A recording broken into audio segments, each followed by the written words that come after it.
আমার একটা ব্যাকগ্রাউন্ড আছে, আমার সাথে ঝামেলা করা মানে তো একটা বিশাল ঝামেলার ব্যাপার, তাই না? যে দেখো ভাইরাল হয়ে যাবে, তারপরে স্পষ্টবাদী। হ্যাঁ, তারপরেও মানুষজন ঝামেলা করতো এবং নানান ধরনের ডিজায়ার হতো। তো মাঝে মাঝে ইটস গুড যখন এটা ডিসেন্ট লেভেলে থাকে, যে একটা ছেলে ফ্লার্ট করছে তোমার ভালো লাগে, কিন্তু যখন এটা ইনডিসেন্ট লেভেলে চলে যায় তখন তো এটা বিরক্তিকর। এবং সবাই মানে আমি যেটা খেয়াল করেছি, আমার মতো একটা স্ট্রং পার্সোনালিটি, তার কাছ থেকেও যদি মানুষ সুযোগ নেওয়ার চেষ্টা করে, সুযোগ মানে যে শারীরিক সুযোগ শুধু তাই নয়, এখানে আর্থিক সুযোগ আছে।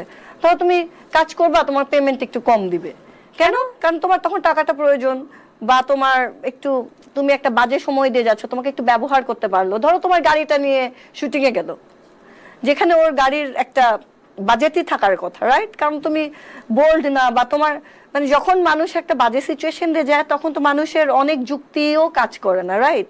সো তখন এরকম করে মানুষজন নানানভাবে সুযোগ নিতে থাকে, সেটা তো একটা বিশেষ প্রবলেম। আর বাংলাদেশের যে অবস্থা, ধরো তোমার বাসা থেকেই তোমাকে সবার আগে ডিস্টার্ব করবে, অ্যালাউই করবে না যে তুমি ডিভোর্স দিয়ে আসছো, তোমাকে গালিগালাজ করবে। তুমি যে এই পরিবারের সন্তান, তুমি যে একটা বাজে সময় দিয়ে যাচ্ছ, তোমার সাথে যে একটা বাজে ঘটনা ঘটে গিয়েছে, এইটাই অ্যাডমিট করতে চাবে না, ব্লেম করবে খালি মেয়েদেরকে। সব যত দোষ নন্দ ঘোষ, আমাদের নাম হওয়া উচিত নন্দ ঘোষ। আচ্ছা, তো এই সময়টা আপনি কাটিয়ে উঠতেন কিভাবে? এই যে এত এত বুলি, বাসার মানুষও বলছেন না, আমার বাসার মানুষের কথা বলছি না, আমি বলছি যে জেনারেলি আমার বাসার মানুষ কিন্তু অসাধারণ। আমার বাসার মানুষজন একদমই অসাধারণ। এবং মানে অফার তো পেতেন, অফার তো বিভিন্ন খারাপ প্রস্তাবের তো পেতেন নাকি? খারাপ প্রস্তাব পেতাম, ভালো প্রস্তাব কি পেতাম। ধরনের প্রস্তাব? মানে জঘন্যতম কিছু কথা আছে না, যে এই ধরনের প্রস্তাব এখনো আমার মনে পড়লে একদম গা ঘিন ঘিন করে ওঠে।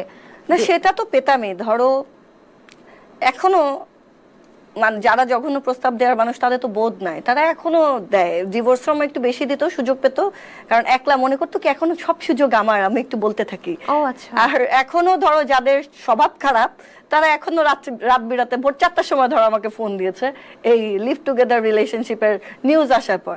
না, আমার কাছে ফোন আসছে, আমার মনে মনে হাসি পেয়েছে যে আহারে বেচারা রাত্রে ঘুমাইতে পারতেছে না আমার লিভ টুগেদারের গল্প শুনে। What a situation! সো এই হচ্ছে গিয়ে অবস্থা মানুষের। ফোন দিয়ে কি বলে? আমি কি ফোন ধরেছি? কিন্তু সে 4টার সময় আমাকে ফোন দিবে কেন? ইনস্টাগ্রামে পরিচিত থেকে না, একটা চেহারা দেখলেই মনে হবে যে কোনো গ্রাম থেকে ফোন করছে, বা কোনো ড্রাইভার হবে আমাকে ফোন করতেছে, সে রাতে ঘুমাইতে পারতেছে না আমার নিউজ পেয়ে। মানে ঘুম এত সহজে হারাম হয়ে গেলে কিন্তু সমস্যা, তাই না সম্প্রীতি?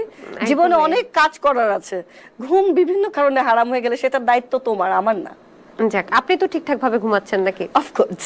আচ্ছা, জীবনের প্রথম ইনিংসে ভুলগুলো কি কি আইডেন্টিফাই